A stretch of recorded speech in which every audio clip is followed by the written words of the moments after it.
അടിപൊളിയായിട്ട് നമുക്ക് നമ്മുടെ ഇഷ്ടത്തിന്, അതായത് നമ്മൾ ഭയങ്കര സാറ്റിസ്ഫൈഡ് അവൻ ആഴ്ചയിൽ. അപ്പം അവൻ ആ പെർഫെക്റ്റായിട്ട് അവൻ എനിക്ക് ആ എലിയെ സിമ്പിൾ ഒരു 2 മിനിറ്റ് അല്ല 3 മിനിറ്റ് എടുത്തില്ല അവനത് അയച്ച് എനിക്കത് ആ എലിയെ എടുത്ത് വെളി തന്ന് പിന്നെ അവൻ ക്ലീൻ ചെയ്ത് തന്നു. അവിടെ മൂത്രം ഒഴിച്ചിട്ടുണ്ടായിരുന്നു ആ സൈഡിൽ തന്നെ.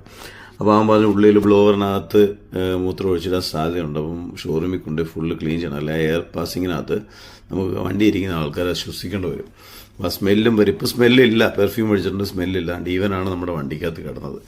അപ്പോൾ അവൻ അതെല്ലാം തുടച്ച് ക്ലീനൊക്കെ ആക്കി തന്ന് പിന്നെ അവൻ അതേപോലെ തന്നെ വണ്ടി ഫിറ്റും ചെയ്ത് തന്ന സാധനം ഇതെങ്ങനെ നേരത്തെ നിലവിലുണ്ടായിരുന്ന ആ രീതിക്ക്. അപ്പോൾ നിങ്ങൾ ഈ എലി നമ്മുടെ കിയ സെൽട്ടോസിൽ എലി ഏതോ വഴി, ഞാൻ ഇതിനു മുമ്പേ വണ്ടി ഉപയോഗിച്ചിട്ടില്ല, ഇതുവരെയായിട്ട് എൻ്റെ വണ്ടിക്കകത്ത് എലി കയറിയിട്ടില്ല, ആദ്യമായിട്ട് ഇങ്ങനെ ഒരു അനുഭവം ഉണ്ടാകുന്നത്.